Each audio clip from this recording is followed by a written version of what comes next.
নমস্কার। Spiritual bulletin চ্যানেলের সকল শ্রোতা ও দর্শককে জানাই সাদর সুস্বাগতম।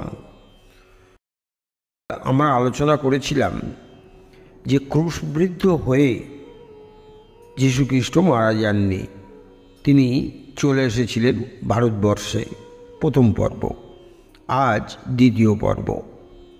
স্বামী অভেদানন্দ আমেরিকায় থাকার সময় নাটোভিচের এই বইখানি পড়ে উৎসাহিত হন এবং ঘটনার সত্য নির্ণয়ের জন্যে সুযোগ খুঁজতে থাকেন।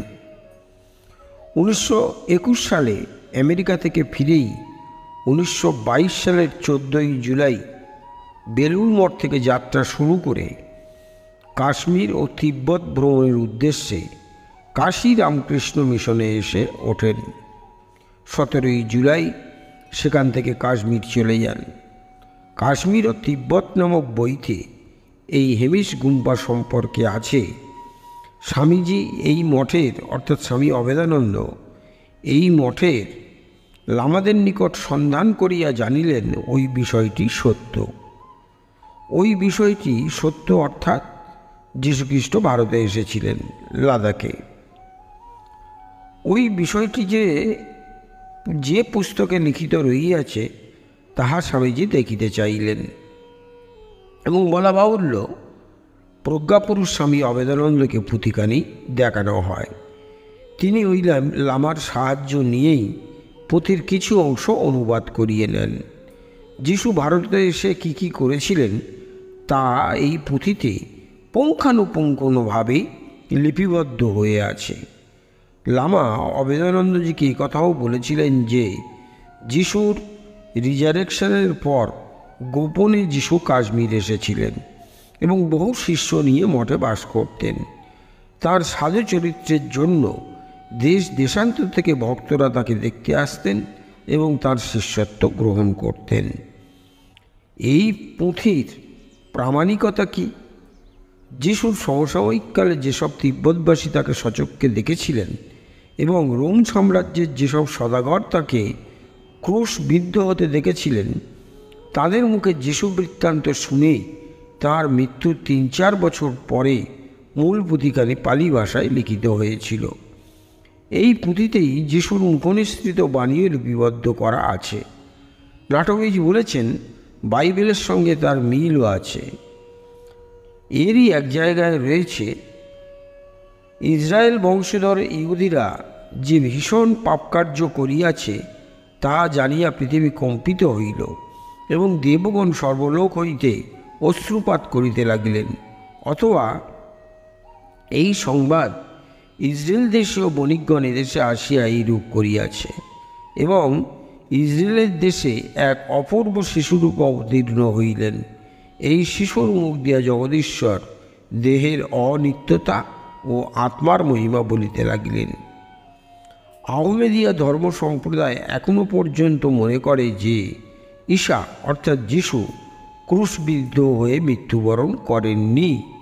তারা পবিত্র ধর্মগ্রন্থ কোরআন ও বাইবেল থেকে উদ্ধৃতি দিয়ে এই বক্তব্যের যুক্তি দেখান।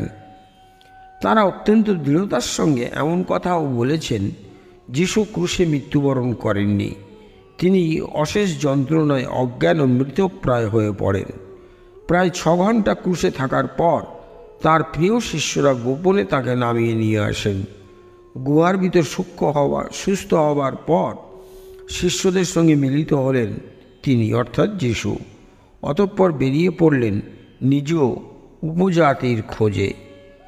দিনের পর দিন দুর্গমতম পাহাড় পর্বত, অগম্য উপত্যকা, গিরিপথ, বরফাস্তীর্ণ পথ এবং গ্লেশিয়ার পেরিয়ে কাশ্মীরের পহেলগাঁওতে এসে পৌঁছলেন যীশুখ্রিস্ট। যীশুখ্রিস্টের জন্মভূমি প্যালেস্টাইন এশিয়ানি নামে এক সম্প্রদায় যীশুখ্রিস্টের পূর্বেই বর্তমান ছিল। ইহারা নাথ যোগীদেরই ন্যায় যোগী সম্প্রদায় ছিল এবং যিশু এই সম্প্রদায়ভুক্ত ছিলেন। এই সম্বন্ধে একজন পুরাতত্ত্ববিদ মনীষী আর্থার লিনি তাঁর ইন্ডিয়া ইন প্রিমিটিভ ক্রিশ্চিয়ানিটি পুস্তকে 200 পৃষ্ঠায় লিখিয়াছিলেন যিশু একজন এশিনী ছিলেন এবং ভারতীয় যোগীদের ন্যায় নিভৃত স্থানে ব্রহ্মের সহিত একত্ববোধ এবং পরমাত্মার আশীর্বাদ লাভের জন্য তপস্যা করিয়াছিলেন। এশিনী নামের মূল আমাদের নিকট ভারতীয় ঈশান নাম বলিয়াই বোধ হয়। ঈশান শিবেরই অন্যতম নাম। শিবই বিশেষভাবে যোগের দেবতা। এশিনী নামটি তাহা হইলে ঈশান বা শিবের উপাসক অর্থে ঈশানী নামেই রূপান্তর বলিয়া অনুমিত হয়। ঈশও শিবের বিশেষ নাম। ঈশানীনাথ নামও ঈশের বা শিবের উপাসক অর্থ প্রকাশ করে। নাথ শব্দটি পৃথকভাবে শিবেরও স্বরূপ জ্ঞাপক। যোগী সম্প্রদায় নাথের বা শিবের উপাসক বলিয়াই নাথ নামের যোগের দ্বারা নাথ যোগী বলিয়া অভিহিত হইত। যীশুখ্রিস্ট সম্ভবত নাথ যোগী সম্প্রদায় দীক্ষা গ্রহণ করিয়া উপাস্য দেবতার নামে ঈশানীনাথ আখ্যা প্রাপ্ত হইয়াছিলেন।